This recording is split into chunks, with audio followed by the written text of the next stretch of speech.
Metal Ben's Chronicles, and we got a contest entry video right now. I'm kind of guilty of not doing a lot of these, you know. But anyways, I'm going to do this one just due to the fact that this is a very, very cool YouTuber that I've been on streams with a couple of times. I'm talking about Analog Archives Dennis, and how I know Dennis is basically through Gas Mask Hand Grenades Jeff. Anyways, in the video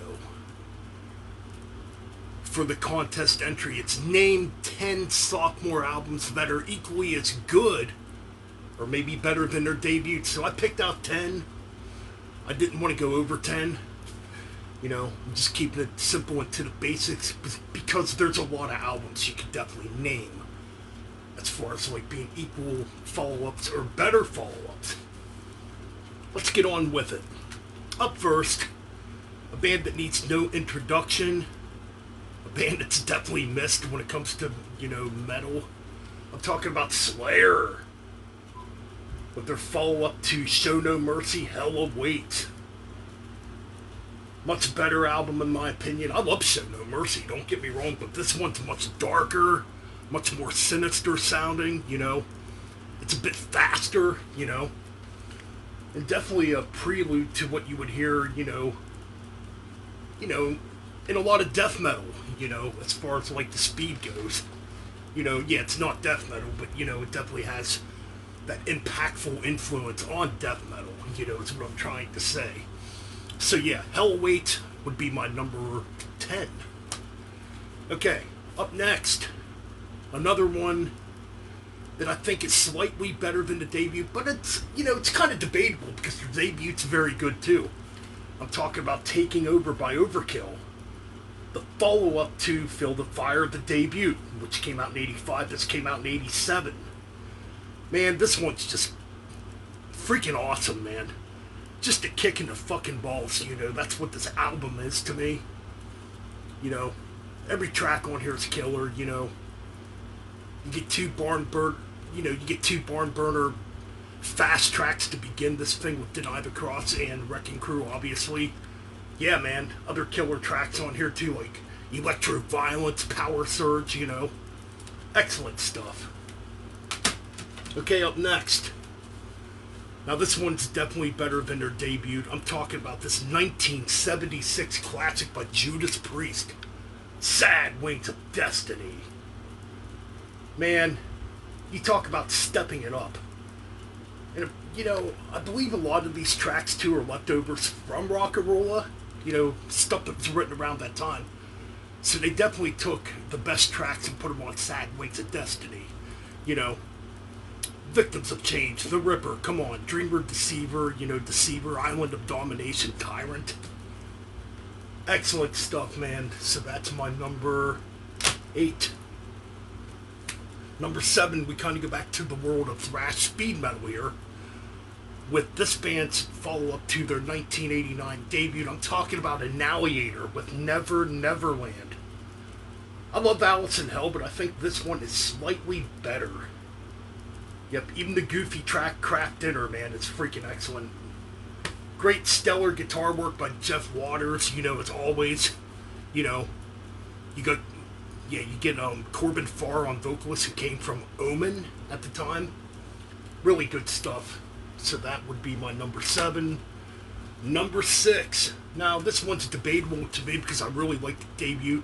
I know a lot of people tend to trash on the debut album because of the vocals. But you know what? I gotta throw this in here too. I'm talking about Spreading the Disease by Anthrax. Excellent follow-up. First on a major label. First with Joey Belladonna. And, oh my god, Frank Bello on bass. Yes. Really, really good follow-up. I mean, what more could be said, man? All the tracks on here, for the most part, are absolutely great. AIR, Lone Justice, Madhouse. Even deep cuts like The Enemy, Stand or Fall, Aftershock. Medusa's probably my favorite on here. Gung Ho is an excellent barn burner of a fast track to end this album. Yes. So Spreading the Disease comes in at number 6, right?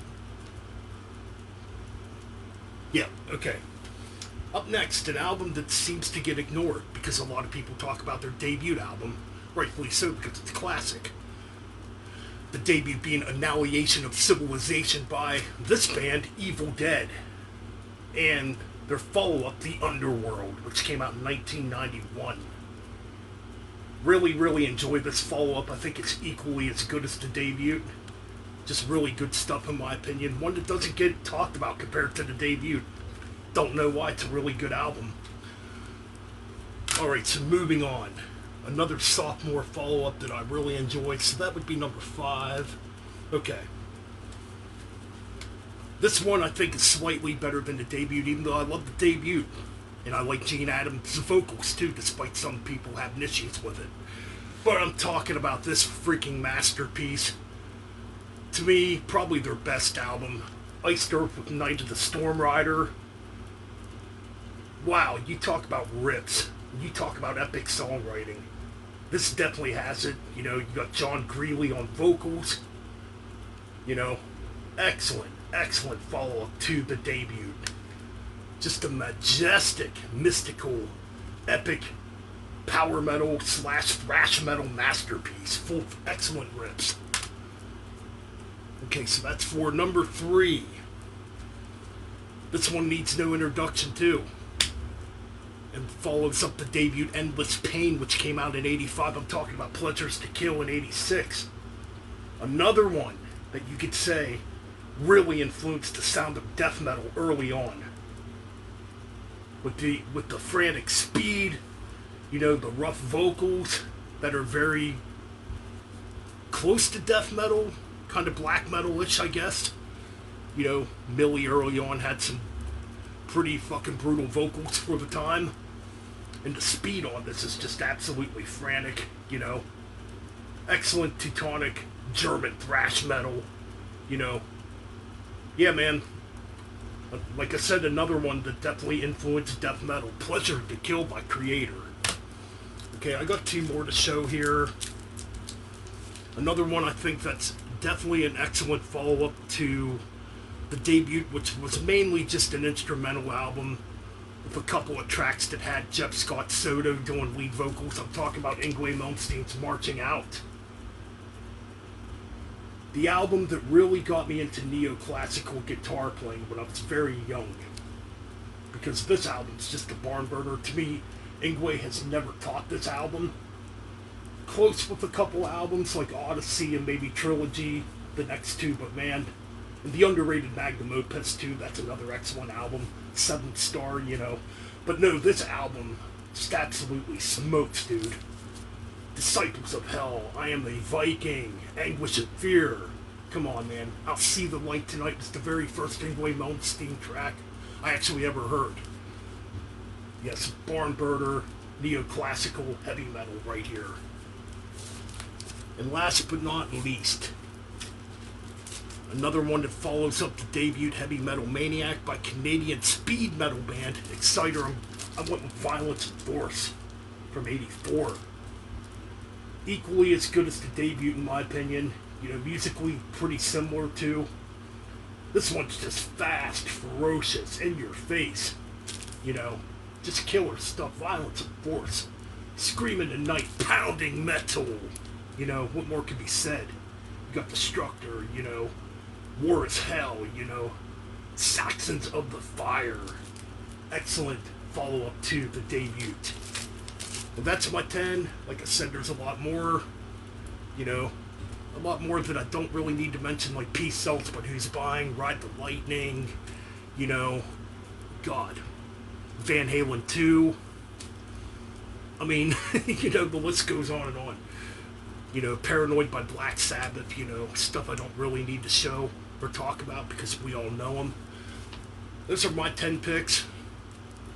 And that's my entry into Dennis's response video for Analog Archives. Alright guys, I'm out. Peace. And keep it metal and keep on banging those heads.